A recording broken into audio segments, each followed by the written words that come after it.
So what is the business community hoping to get from the President's State of the Nation address next week? Joining us this morning is Christopher Ilagan. He's chairman of the Agriculture Committee and Legislative Committees of the American Chamber of Commerce here in the Philippines. Chris, good to have you with us today. Good morning.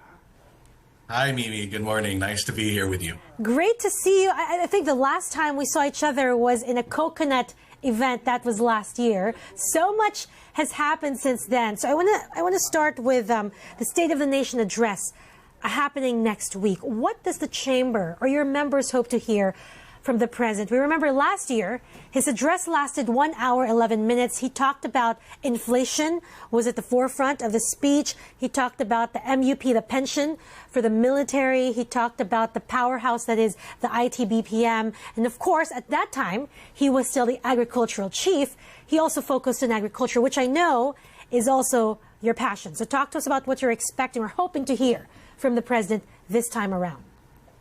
Certainly. Thank you again, Mimi, for having us on the show. Well, the SONA is always a great opportunity for us to reflect on what has happened in the past year since the statements were made by the President, as well as looking forward, especially when it comes to the legislative agenda, right? What is planned? And, it's probably worth mentioning just yesterday, the Joint Foreign Chambers, of which the American Chamber is part of, sent a letter to the President on 21 priority bills that we're watching very closely and hoping to take as a priority in the last session of this current Congress. And there are probably four key bills, right, worth mentioning in that list. First is on Create More. If you recall during the last administration, the Create bill was passed, meant to rationalize the incentives, right, given to investors in various sectors.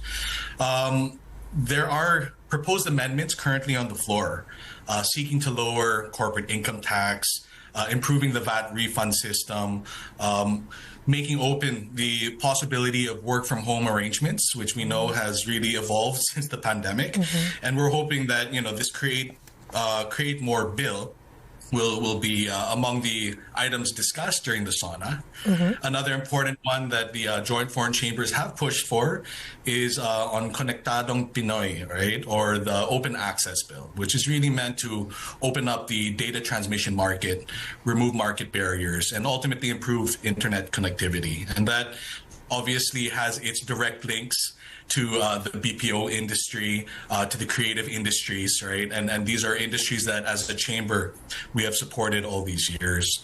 The third item is around airports. Unlike the first two, which we know are among the priorities of the current administration, including the Senate, right?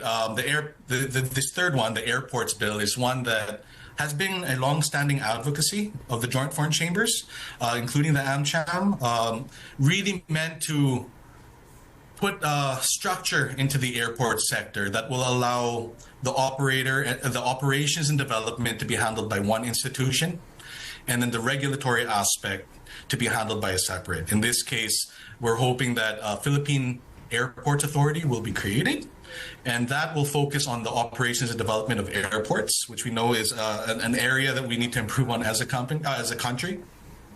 Then, of course, we have the Civil Aviation Authority that can continue to focus on regulation. They're two separate functions requiring their own focus, right? And by separating that, we're hoping that they will be done better separately. Mm-hmm. And finally, and this is not the Joint Foreign Chambers, this is really more of an AmCham advocacy, the Department of Water Resources. We've discussed this previously in previous shows. We can discuss it a bit more later on as well. Mm-hmm. Just a few things. The Create More that you talk about, when you talk to some sectors, they said that while it was good, it did lower corporate income tax brackets. It also created some problems, especially for the ITBPM industries and other locators here in the Philippines, because it sort of changed some rules in the middle of the game.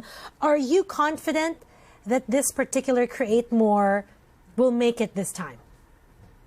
Well, the Create More, besides the fact that it has already passed the House, and so it's now pending at the Senate, so we do feel that process-wise, it has a chance of actually getting past this Congress. Mm-hmm. The key sticky points from the first Create law are really what this Create More is hoping to amend, right? And that the two items I mentioned earlier about the VAT refund system has been one of the bottlenecks, right, that we know is being addressed through this Create More, as well as the work from home arrangements, right, which were not fully addressed in the previous Create. And we believe that through the passage of these amendments, they will be dealt with and hopefully allow the sectors affected to move on, right, in a more positive way. And of course, Konektadong Pinoy, you talk about internet connectivity. The president did say in the last SONA that the digital economy of the country already contributed 2 trillion pesos to the economy, nearly making up 1/10 of our GDP. Going to the airports, you want a new body that's supposed to handle the operations, the Philippine Airport Authority. Won't that add bureaucracy, another layer of bureaucracy, when you've already got private sector like the Ramon Ang Group taking over the NAIA rehab, for example? Yeah, no, well, the creation of a separate agency is really meant to separate the conflicting functions of operations and development with regulation. Oftentimes when the regulator is the one handling the operations and development, there's always the temptation, really, of creating regulations that will support the operations and development objectives of the same agency, right? And so by separating that and having new players come in, you will still need a regulator, and that's the role of a CAAP, right? Continuing. On the other hand, the operations development, there are private sector companies coming in, but there are still other airports that need to be operated and developed that are not being handled by private sector. And so we do still see the wisdom of actually having separate agencies in that regard. And when you talk about water, I know that you wrote a policy paper on it for AmCham. What are some of the key points? Just walk us through maybe the 3 key points from that paper. Last State of the Nation address, the president also did talk about water. He did say that considering its fundamental importance, water security deserves our special focus. Our efforts must not be scattershot, but rather cohesive, centralized, and systematic. I remember they created the Water Resources Management Office. How has that office functioned so far? It's been a year. What have you heard from that office, and how will the Department of Water Resources be different, or will the two, be overlapping in some ways? Well, thank you for the question, Mimi. And as mentioned, AmCham has held a long advocacy on this, recognizing that water security is a national security issue, right? And insofar as the WRMO is concerned, we're very grateful to the president for having created that office. It was via executive fiat that sought, to the extent possible, given the current laws that we have on being able to restructure the executive branch, to streamline some of those functions. There's 30 agencies today governing the water sector, and the WRMO has been able to somewhat streamline some of that, but because other agencies in government have been created by laws, it will require a full-fledged Department of Water Resources bill to be able to kind of just streamline the current fragmentation that exists in the institutional governance of the water sector. Now, going into the key points that are in the bill today that we fully support, number one is the adoption of the principle of integrated water resource management, which ultimately means you take into account all the various users and sectors involved in the water sector, and make sure that when you make water resource related decisions, that it be done in a way that takes into account all of these various users, right? So it's a very multi-stakeholder participatory approach. And that is one that we see reflected in the current bill, and we fully support. Just as a sort of tangent to that, we are hoping that the bill will incorporate an actual advisory committee or an advisory council that is composed of the various sectors involved, including private sector, including academia and civil society, to help guide the policy of government and make sure that it's an inclusive decision-making process, since water concerns everyone. The other probably 2 major points around the bill that we were happy to see is the creation of a water regulatory commission. Now, the Water Regulatory Commission is separate and independent from the Department of Water Resources. So it's worth noting that this bill actually proposes to create two different entities. One on water resources management, and this has to do with how you manage the water resources. Then you have this Water Regulatory Commission, which is really the regulator. Imagine it's the ERC for the water sector. Right? And ultimately it's about economic regulation and creating the right sort of regulatory environment to be able to incentivize our water operators to deliver their service at quality levels, expand the infrastructure, but at the same time doing that in an affordable manner for the consumer, right? So that would probably be a key point there. And probably the final one is really just the general promotion of public-private partnerships in the water space, right? And I think we do know that there is a huge infrastructure gap when it comes to our water sector. Government is putting more and more money into it, but it won't be enough. If I recall the figure correctly, it's about 1 trillion pesos to 2030 just to meet our universal access goals. The government is allocates, I think it's about 50 to 100 billion per year, right? Now that 1 trillion continues to grow each year because of inflation as well. And so there is really a role for private sector to finance some of these infrastructures that we will need moving forward.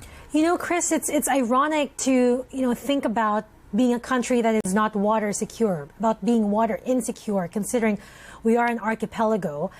Help connect the dots for us, for those who are watching us now. From the big business perspective, how is the challenge of water affecting operations, for example? People who are watching us know you come from a company that's into food production, you've moved to more consumer-facing, but still working with the resource that is water. So could you give us an example of an experience of doing business here in the Philippines, facing the challenge that is being water insecure?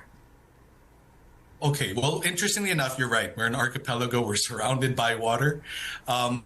We have breached what the international community calls the water stress threshold, all right, in terms of just per capita water availability. I believe that threshold's at 1,700 cubic meters per person per year. We're close to about 1,300 now. And that's because, as much as we're surrounded by water, that's seawater, and it's not water that necessarily can be directly consumed, right? Be it in agriculture or by households, right? Having said that, putting it in the context of business, right? The annual shortages of water that we're constantly reminded of during summer months is obviously one that asks the business community often to manage the amount of water they're using. Now, during extreme El Nino events, when that drought becomes sharper, that's the time that we actually, as a business community, would feel the pinch on our ability to continue our manufacturing operations or even just running the toilets in the offices, right? Now, you reverse that during the rainy season, right? And you get the flooding. It's pretty often that, yes, we hear about the floods that hit residential areas. Those residential areas also do house often industry, commercial establishments. And that itself also has an impact on business, right? So I guess in that sense, right, it's easy to understand why as climate change is felt more and more as the years passes, that it becomes all the more important that water security is a top policy agenda item as well of any administration. Chris, you did say that you guys submitted a letter to the president pushing for 21 priority bills.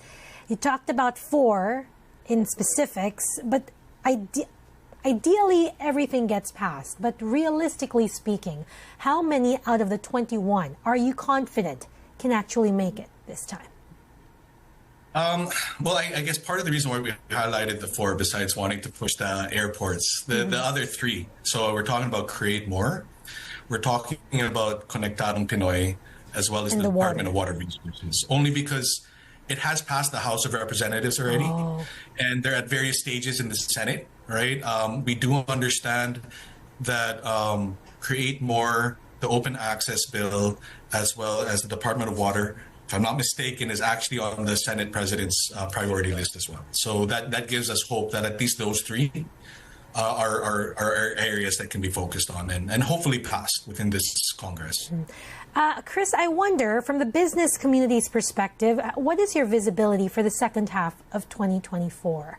Inflation seems to be a story from last year with, just a tail end now. But what's the sense that you're getting? Are investors, are C-level executives gung-ho about this year? Are they more worried? Are they pulling back? Are they aggressively expanding? Are they on a wait-and-see mode? Yeah, no, thanks, Mimi. Based on our observations, I'm wearing the American Chamber hat, so this is really based on what we see, right, among our membership.